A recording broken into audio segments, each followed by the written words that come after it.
नमस्कार, आप देख रहे हैं प्रश्नकाल। मैं हूं आपके साथ दीपक व्यास। समुद्र मंथन के बारे में तो आपने सुना होगा, लेकिन राजस्थान की राजनीति में भी इन दिनों मंथन चल रहा है। विधानसभा चुनाव में विजय हासिल करने वाले बीजेपी से लेकर सत्ता गंवाने वाली कांग्रेस तक मंथन में जुटी है।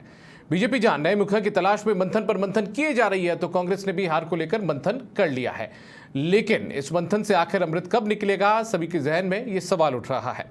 लिहाजा प्रश्नकाल में आज हम भी चर्चा इसी मंथन पर करेंगे और हमारे साथ में दो खास मेहमान जुड़ेंगे। उनका तारुफ आपसे करवा देते हैं। विकास सोमानी जी अभी हमारे साथ जुड़ चुके हैं, जो कि बीजेपी के प्रवक्ता हैं। कुछ देर में हमारे साथ में पौरुष भारद्वाज जुड़ेंगे, जो कि कांग्रेस पार्टी के प्रवक्ता है। बहुत स्वागत है आपका विकास सोमानी जी समाचार प्लस में, और पौरुष भारद्वाज जी भी हमारे साथ जुड़ चुके हैं। पौरुष जी, आपका भी बहुत स्वागत है, दोनों का बहुत स्वागत है। और चर्चा चूंकि बीजेपी से ही की जानी चाहिए, क्योंकि बीजेपी ने भी हाल ही में चुनाव में जीत दर्ज की है।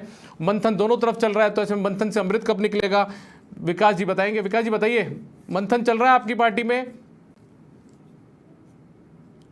दीपक जी, मंथन कहें या ये लोकतांत्रिक प्रक्रिया है, क्योंकि भारतीय जनता पार्टी का लोकतंत्र आंतरिक रूप से बहुत मजबूत है। विधायक दल की बैठक शीघ्र होने वाली है।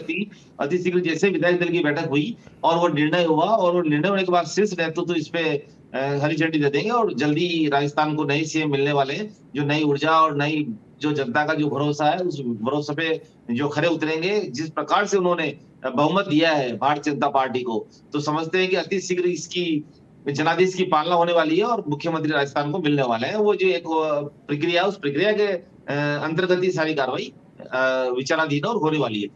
ठीक है, ये तो विकास जी एक सदा सदाया जवाब हो गया, जो पार्टी के प्रवक्ता को देना चाहिए आपने दे दिया।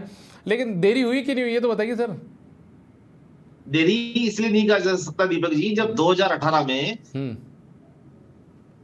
आई थी और गहलोत साहब 16 दिन तक वो नहीं बन पाए थे सीएम, तो ये देरी नहीं कह सकते। क्योंकि एक बात दीपक जी मैं स्पष्ट करना चाहूंगा, क्योंकि विधायक दल की बैठक और शीर्ष नेतृत्व जिस बात का एक राजस्थान की पृष्ठभूमि को लेके, और विधायक दल की बैठक का जो एक नियम बना हुआ लोकतंत्र के अनुसार कि राजनीतिक जो पार्टियां हैं विधायक दलों की सहमति के उपरांत दो निर्णय लेके फिर मुख्यमंत्री का वो किया जाए, तो इसमें इससे देरी वाली बात नहीं। क्योंकि 3 दिसंबर को रिजल्ट आया और परिणाम आने के बाद ऐसा नहीं है कि अब एक वो प्रक्रिया चली रही है। और मैं समझता हूँ जहां तक है आम जनता को विश्वास भी है, और आप भी इस बात को भली भांति जानते हैं, सोमवार तक इसमें जो है अंतिम हरी झंडी होने की पूरी संभावना व्यक्त की जा सकती है, और जल्दी ही राजस्थान को ऊर्जावान और यशस्वी मुख्यमंत्री मिलने वाले हैं, जो उनकी अपेक्षाओं पे खरा उतरेंगे। लेकिन विकास जी देखिए, विधायक दल की बैठक में तो देरी हुई है, ये बात तो आप भी स्वीकारेंगे। देखिए, कांग्रेस पार्टी को तुरंत विधायक दल की बैठक बुला ली उन्होंने चुनाव हारते ही। ये समय की बात है, उनके पास जो एक तेलंगाना जो है वहां के हिसाब से है, तो उन्होंने मैं तो राजस्थान कांग्रेस, सर राजस्थान कांग्रेस की बात करूं, राजस्थान कांग्रेस के विधायक दल की बैठक तुरंत बुला ली थी उन्होंने। बुला ली, पर अभी तक उनको नेता प्रतिपक्ष जो है वो तय नहीं हुआ है। देखो, बैठक बुलाना और बैठक का निर्णय करना दीपक जी, क्योंकि बैठक बुलाने के साथ साथ निर्णय, क्योंकि भारतीय जनता पार्टी का जो शीर्ष नेतृत्व बहुत मजबूत है, और जब कोई आंतरिक लोकतांत्रिक प्रक्रिया के रूप में कोई काम होता है तो जल्दी से उसकी स्वीकार्यता आती है, और स्वीकार्यता आने के बाद उस जनादेश की पालना होती है।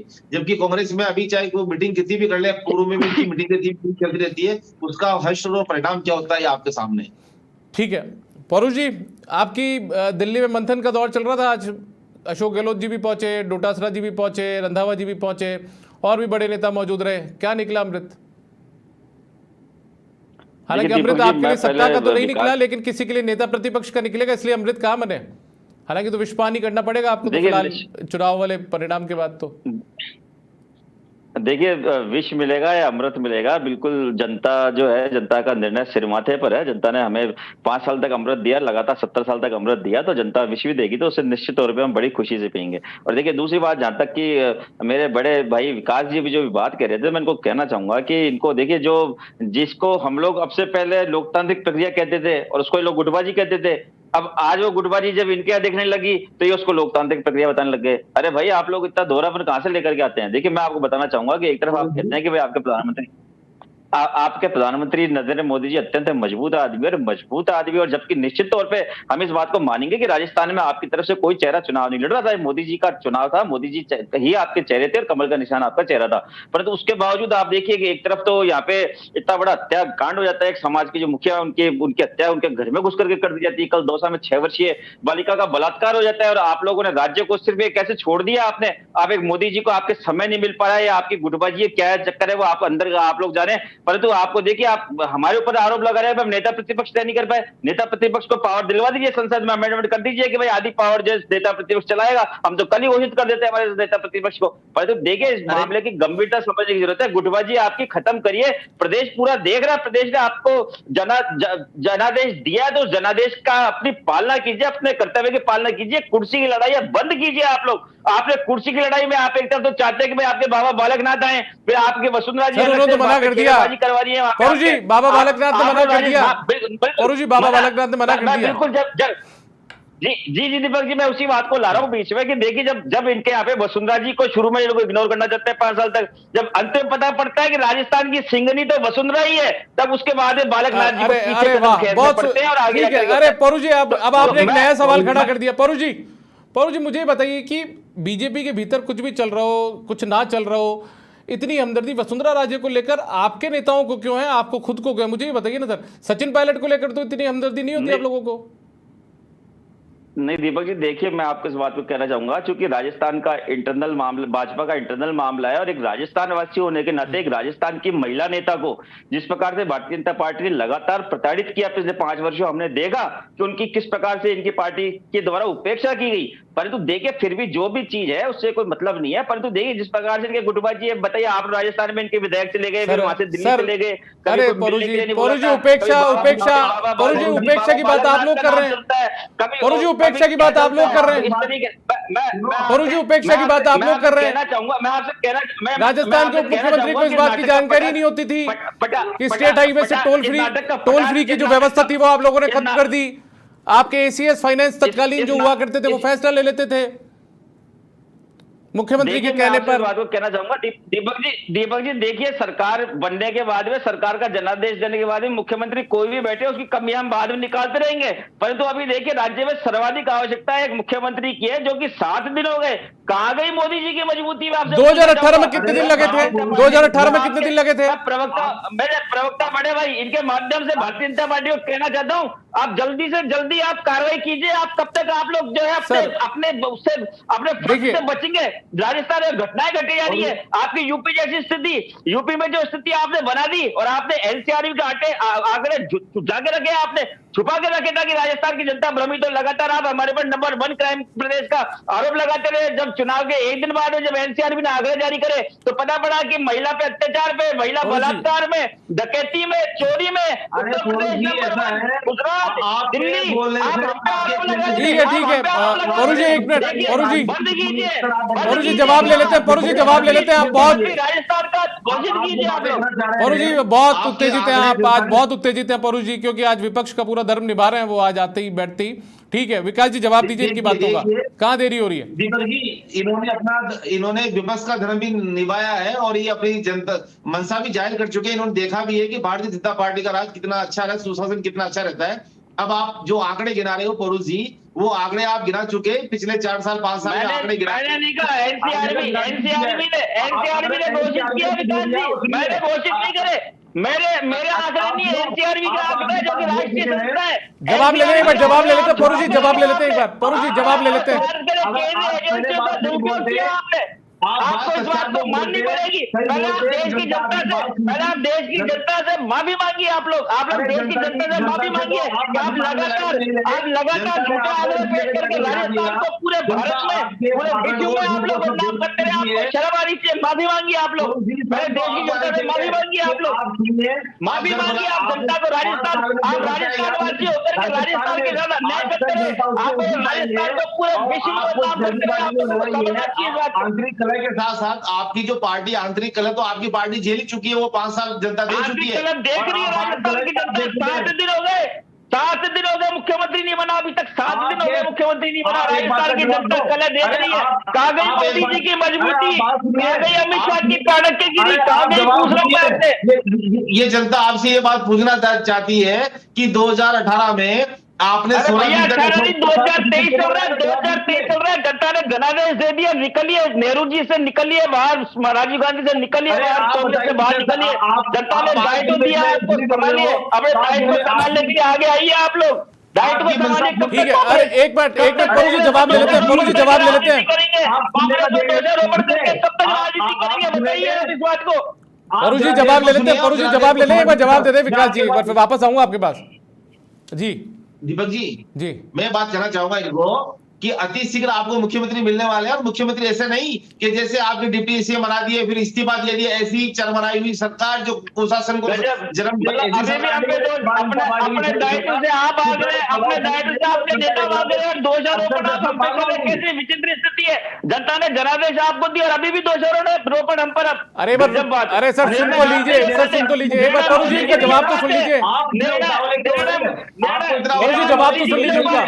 निर्णय मोदी जी ले पाते, दोषी नेहरू जी हो जाते हैं। क्या कैसी राजनीति है आपकी, बताइए आप। उन बातों को इन लोकतांत्रिक प्रक्रिया से जोड़ोगे, मुख्यमंत्री बन जाएंगे और जब डबल इंजन की सरकार चलेगी आप देखेंगे राजस्थान का विकास किस रफ्तार से दौड़ता है। इस बात को जनता का भरोसा है, जनता का भरोसा से वोट दिया और जनता के भरोसे पे ये सरकार खड़े उतरेंगे। माननीय मोदी जी ने जिस प्रकार कहा मोदी जी गारंटी है, उस तरह राजस्थान में भी आप देखें इससे मुख्यमंत्री आएंगे तो आपको ये महसूस होगा कि वास्तव में सरकार जो चल रही है वो डबल इंजन की सरकार चल रही है और राजस्थान की विकास की नई ऊंचाई छुएगा। या निर्णय ले जाएंगे तो मजबूती से निर्णय होंगे, उस निर्णय को आपको भी महसूस होगा कि वास्तव में सही निर्णय हुआ। आप इस बात से ज्यादा परेशान ना हो और आप खुद देखेंगे कि आपसे कम दिन में, आपसे कम अच्छा समय में और सरकार सुदृढ़ रूप से चलेगी राजस्थान की और मजबूत रूप से सरकार चलेगी। आप देखें जैसे उत्तर प्रदेश में एक बार भारतीय जनता पार्टी आई तो लगातार वो कर रहे हैं तो लोगों का भरोसा उसमें कायम हुआ है और लोगों का भरोसा जैसे योगी जी ने कायम किया उसी तरह राजस्थान में जो बार बार पलटने का रिवाज है, एक बार मुख्यमंत्री बनी तो यहाँ देखिए राजस्थान में फिर भारतीय जनता पार्टी लगातार यहाँ मुख्यमंत्री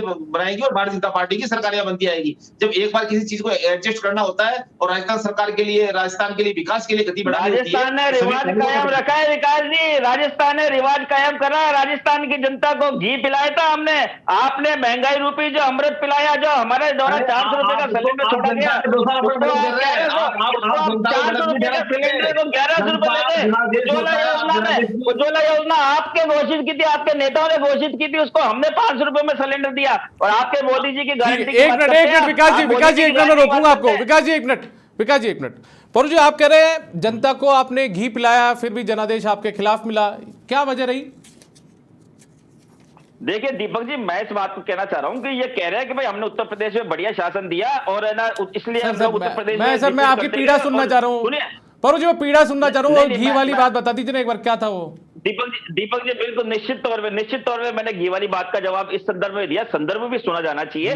मेरा जवाब सुन रहे तो मेरा संदर्भ भी सुनिए। इन्होंने कहा कि भाई उत्तर प्रदेश के अंदर जो है इन्होंने सुशासन स्थापित किया, इसलिए जनता ने वहां पे लगातार इनको राज दिया, इसलिए ये यहाँ पे भी सुशासन स्थापित करेंगे और यहाँ पे भी जो है लगातार इनका राज चलेगा, इनका ऐसा कहना। तो मेरा ऐसा कहना था कि भाई यहाँ पे तो रिवाज बदलने का रिवाज, यहाँ पे तो जो है राज बदलने का रिवाज है यहाँ पे। और यहाँ पे आपके उत्तर प्रदेश में तो क्राइम के अंदर नंबर 1 एनसीआरबी के आंकड़े कल परसों जारी हुए। उत्तर प्रदेश में आपने सिर्फ एक मेकअप कर रखे उत्तर प्रदेश को आप नंबर 1 बनाना चाह रहे हैं, जबकि हम तो आंकड़ों पे हमने जनता को यहाँ पे जनता का जो किया, जो 1100 रुपए का सिलेंडर हम यूपीए 2 के समय छोड़ करके गए थे उसको आपने हम जो 400 रुपए का सिलेंडर छोड़ के गए थे उसको आपने 1100 रुपए पहुंचा दिया। और उज्ज्वला योजना आपने शुरू की थी उसका सिलेंडर हमने भरवाया, उसके जनता को 100 यूनिट बिजली की राहत हमने प्रदान करी। विश्व में पूरे विश्व में आपके सतीश पूनिया, आपके नेता प्रतिपक्ष चुनाव आ रहे हैं, आपके अध्यक्ष सतीश पूनिया चुनाव आ रहे हैं। सतीश पूनिया और राजेंद्र राठौड़ चुनाव क्यों आ रहे हैं बताइए आप इस बात को। आप मुख्यमंत्री तो सबके आपके राज्य में चुनाव आते हैं, आपके सांसद चुनाव क्यों आ रहे हैं राजस्थान में, बताइए इस बात को। कैसे बातें करते हैं? ठीक है आप एक बार पानी पी लीजिए सर, एक बार पानी पी लीजिए, विकास जी जवाब दे रहे हैं। चुनाव हार गए। और देखिए दीपक जी एक बात और कहूंगा मैं, चुनाव हार जीत चलती रहती है, चुनाव हारना बड़ी बात नहीं है। इनके पूर्व प्रदेश अध्यक्ष सतीश पूनिया जी जनता को क्या कहते हैं हारने के बाद में कि मैं अब आपकी सेवा नहीं कर पाऊंगा, आमेर के कार्यकर्ता हूं, आपके हाथ जोड़ता हूं, मेरे दरवाजे पर कोई मत आना। अरे आपका छोटा बना, आपकी राजस्थान की जनता ने आपको विधायक बनाया, आपको प्रदेश अध्यक्ष की कुर्सी तक पहुंचाया और आप एक चुनाव हार के आप जनता को गालियां बक रहे, आप जनता को बोलते बोले कि मेरा कोई मत आना। परू जी जवाब ले लेते हैं ना। परू जी बताइए आप मुझे जवाब दीजिए आप। अरे परू जी सिंगल विंडो सिस्टम मत चलाइए, एक बार इनसे भी जवाब ले लेने दीजिए एक बार विकास जी। ये जो कहना चाह रहे हैं इनसे पूछिए कि विद्यार्थी परिषद से सतीश पूनिया जी भारतीय जनता पार्टी में कर्मठ रूप से कार्यकर्ता के रूप में कार्य करते रहे और प्रदेश अध्यक्ष जैसे पद पर पहुंचे हैं। और रही बात राठौड़ साहब का लंबा कैरियर आप देखें, जनता ने नहीं पहुंचा। अरे सर एक मिनट, अरे परू जी वापस पी लीजिए पानी, परू जी वापस पानी पी लीजिए, एक बार सुन तो लीजिए सर, सुन तो लीजिए। जनादेश दिया और भारतीय जनता पार्टी की को सरकार बनाने के लिए जनादेश दिया जनता ने। और आप जो कहना चाह रहे हैं कि हमने घी पिलाया, तो जनता कभी भी ऐसा नहीं है। जनता जो जनादेश देती है वो बिल्कुल वो नाप तोल के देती है। जनता आपके 17 मंत्री जो अच्छे जनता ने रिवाज निभाया, जनता ने राज बदलने का रिवाज निभाया। जनता आपको भी रवाना करेगी, जनता आपको भी रवाना करेगी। चुनाव में नतीजे दिखेंगे, पंचायत चुनाव में नतीजे दिखेंगे, नगर पालिका के चुनाव में नतीजे दिखेंगे।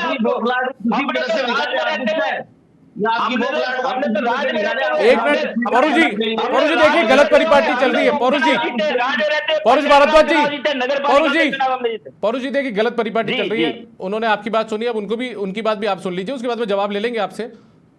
सुन लीजिए उनकी बात एक बार। दरअसल क्या परू जी ऐसा है, आप जब है आप थोड़ा सुनने का धैर्य भी रखिए और जनता के जनादेश को गंभीरता से लीजिए। जनादेश बरसों से जनता देती आ रही है। जब आपका था, जब कांग्रेस का दिया, 17 मंत्री हार चुके हैं, जनादेश दे चुकी है, एक ऑडिट रिपोर्ट दे चुकी है। और किस प्रकार से राजस्थान और 3 स्टेट में, मध्य प्रदेश में और छत्तीसगढ़ में और राजस्थान में, आप देखें, आप कहीं भी किसी बात को आकलन करने से पहले और जनता के लिए ऐसे शब्द बोलने से पहले कि जनता को घी पिलाया और जनता मैंने कुछ नहीं कहा। गलत बात आप, मैंने कुछ नहीं कहा जनता के लिए। मैंने जनता के जनता का आदेश सिरवाते हुए, जनता का आदेश सिरवाते हुए मैं उसी बात को आगे बढ़ा रहा हूँ। सुनिए आप मेरी बात। आपकी मैं तो आपसे कह रहा हूँ जनता जनादेश का सम्मान कीजिए, मुख्यमंत्री बनाइए राजस्थान का, जल्दी से मुख्यमंत्री घोषित कीजिए। बिल्कुल आपकी मंशा पूरी होगी और सोमवार तक अति शीघ्र जीत होगा आपके सामने अच्छे मुख्यमंत्री राजस्थान में भारतीय जनता पार्टी के। और आप देखना कि विकास की गति किस प्रकार से बढ़ती है।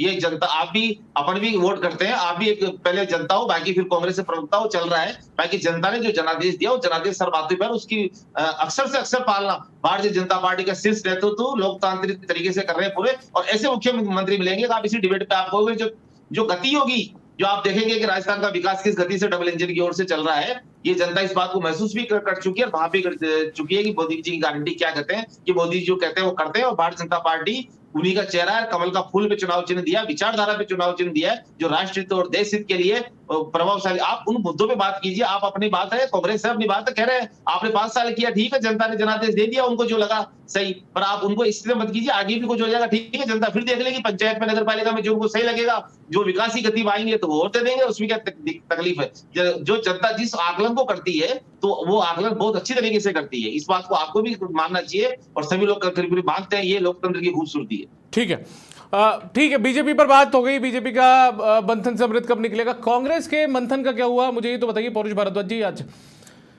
मुख्यमंत्री सुनिए तो सही, अरे सर मेरा सवाल तो सुन लीजिए। 5 साल तक जिन्होंने सत्ता की बागडोर संभाली, अशोक गहलोत जी, उन्होंने कहा कि बीजेपी ने ध्रुवीकरण कर दिया, हमारी योजनाएं काम नहीं आई, ठीक है।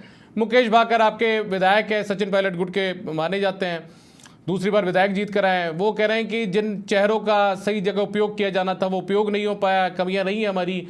सुभाष गर्ग जो आपके साथी रहे, आपकी पार्टी के साथी रहे, आपने उनको मंत्री भी बनाया, वो कह रहे हैं कि ना मुख्यमंत्री चुनाव आ रहे हैं, ना कांग्रेस पार्टी चुनाव आ रही है। चुनाव कोई हारा है तो व्यक्ति आ रहा है जिसने वहां पर उस सीट से चुनाव लड़ा है। आपको क्या लगता है कौन आ रहा चुनाव? देखिए दीपक जी, निश्चित तौर पे आज जैसा कि आपने कहा कि आज हमारी पार्टी का आत्ममंथन हुआ, निश्चित तौर पे उसमें कई कारण निकल करके सामने आए और कई कारण ऐसे होते हैं जो कैमरे के सामने बताने के होते हैं और कई कारण ऐसे होते हैं कि जिन पे सर मैं आपको बता रहा हूँ, मैंने तो नाम लेके कहा है, कोट किया है, किन किन लोगों ने क्या क्या कहा। 3 चीजें मेरे सामने है, ये लिख रखा है मैंने, इसमें लिखा हुआ है, इसलिए पूछ रहा हूँ तो आपसे। देखिए अब आप कैमरे के सामने बात नहीं करना चाह रहे। मैं आपसे बिल्कुल निश्चित तौर पे आपने जो बात की, मैं इन बातों से सहमति व्यक्त करते हुए इस बात को कहना चाहूंगा। मैं इस बात का खंडन नहीं करूंगा कि हमारे लोगों ने ऐसा नहीं कहा, जिन जिनको आपने कोट करके बताया, निश्चित तौर पर ये बात है। परंतु मैं आपसे इस बात को कहना चाहूंगा कि चुनाव से पूर्व मीडिया के द्वारा, तमाम एजेंसियां जो सर्वे की थी उनके द्वारा इस बात को कहा गया कि राजस्थान में कांग्रेस जो है वो भारतीय जनता पार्टी से बहुत ज्यादा आगे। और देखिए हम लोग जो बात है वो सिर्फ तथ्यों पर बात करते हैं, हम लोग इनकी तरह हवाई बातें नहीं करते, हवाई गारंटियों की बात नहीं करते। आपके सामने की बात है कि हमारे द्वारा हमारे द्वारा चाहे महंगाई राहत शिविर लगाया गया हो, चाहे हमारे द्वारा किसानों के ऋण माफ किए गए हो, चाहे हमारे द्वारा अन्य किसी भी क्षेत्र में हमारे द्वारा जो भी कार्य किया गया। देखिए, भारतीय जनता पार्टी जो है, भारतीय जनता पार्टी को केंद्र में 9 साल शासन करते हो गए थे। भारतीय जनता पार्टी के नेता, जिसमें छोटे से कार्यकर्ता से लेकर के इनके टीवी प्रवक्ता से लेकर के इनके प्रधानमंत्री जी, इनके द्वारा हमारे नेताओं के द्वारा लगातार सवाल किया गया कि भाई आपको 9 साल हो गए, आप अपनी 9 उपलब्धि तो बताइए, परंतु इनके द्वारा लगातार नकारात्मक कैंपेनिंग की गई। आप देखिए कैसे ये लोग कन्हैयालाल वाला जो मुद्दा, उदयपुर वाला मुद्दा था, प्रधानमंत्री जी जितना गरिमापूर्ण पद भारतीय जनता पार्टी के प्रवक्ता बात करते हैं, भारतीय जनता पार्टी के नेता बात करते हैं, भारतीय जनता पार्टी के अध्यक्ष बात करते हैं, समझ में आती थी बात ये, परंतु भारत के शीर्ष पद में बैठे प्रधानमंत्री जी वो जाकर के राजस्थान में उलझुलू बातें कर रहे हैं, जनता में भ्रम फैला रहे हैं, सिर्फ चुनाव जीतने के लिए। देखिए सुनिए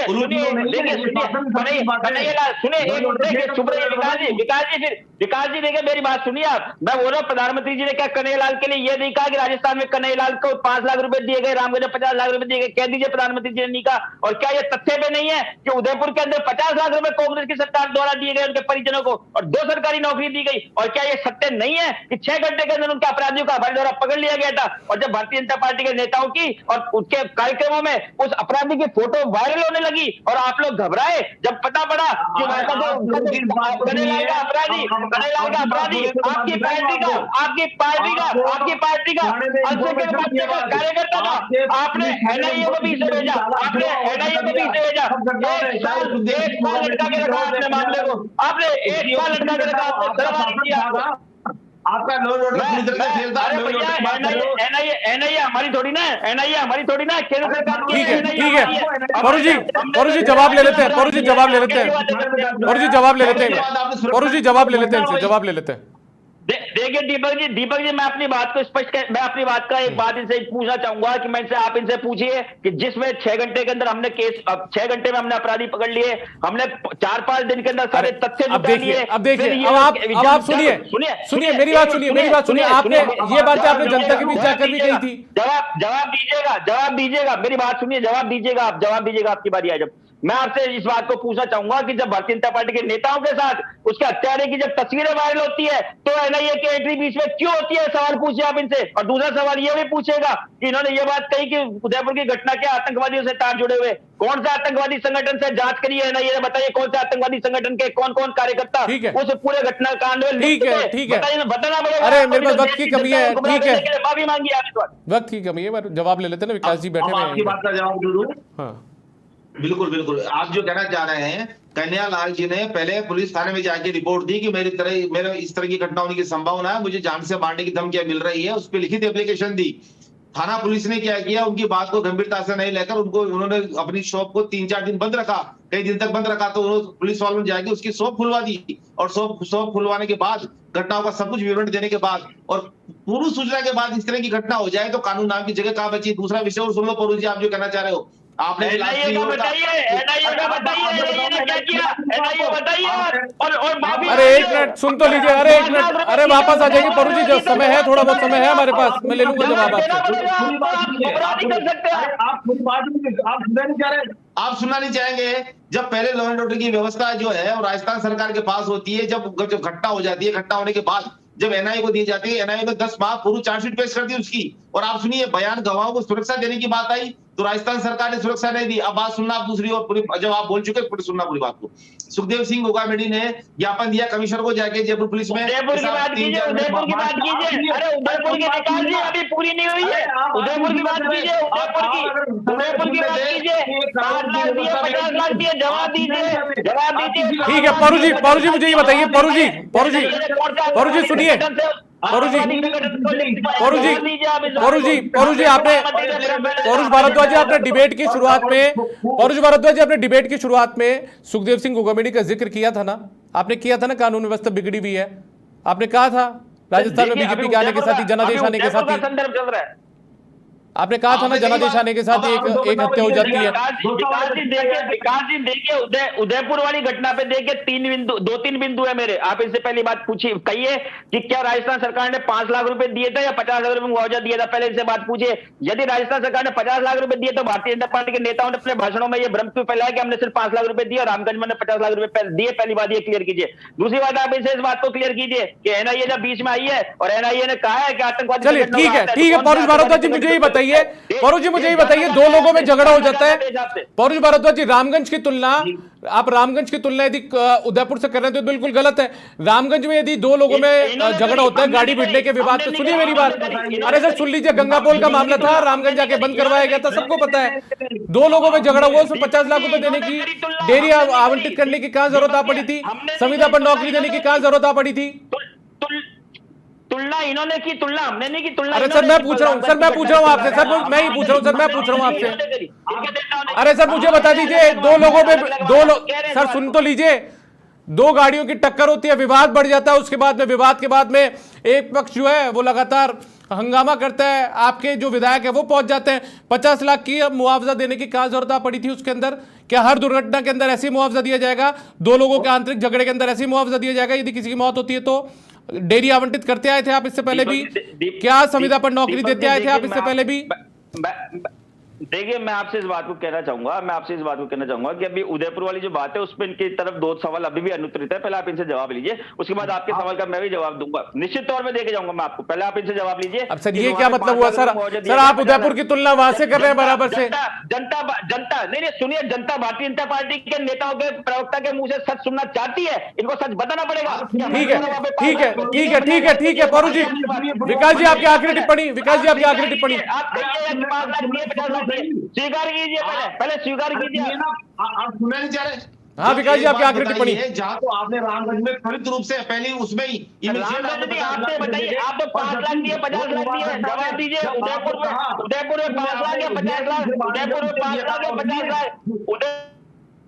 अरे आप उस घटना को इस घटना को कहा कर रहे हैं? एक ये विवश घटना थी, रेरेश घटना आई है, जिस तरह की कन्हैयालाल के गला काटा गया, ये आपसी झड़प को उसको इसकी तुलना करोगे क्या आप गला काटे? आज तक घटना में आप राजस्थान के इतिहास में देखा है क्या? आप कोई घटना ऐसी हुई तो बताओ, आपस में भिड़ जाते हैं, आप उनसे तुलना करोगे? पहली बात ये। दूसरी बात विषय ये है कि वो मोटरसाइकिल वाली जो घटना थी, जिसमें वो घटना, जवाब नहीं है आपके पास, जवाब नहीं है। ये देश के प्रधानमंत्री करते हैं, ये भारतीय जनता पार्टी के प्रवक्ता करते हैं। चलिए बहुत शुक्रिया विकास सोमानी जी और साथ में पौरुष भारद्वाज जी, आप दोनों इस डिबेट में हमारे साथ जुड़े, हिस्सा लिया और अपनी बात यहां पर रखी, अपना पक्ष यहां पर रखा। आप दोनों का बहुत शुक्रिया। तो कुल मिलाकर सियासी मंथन लगातार जारी है, दोनों दलों में ही एक हार का कारण ढूंढ रही है कांग्रेस पार्टी, दूसरी तरफ बीजेपी में मंथन चल रहा है और बीजेपी के प्रवक्ता का कहना है कि सोमवार तक जो तस्वीर है वो साफ हो जाएगी। प्रश्नकाल में इतना ही, इजाजत दीजिए, नमस्कार।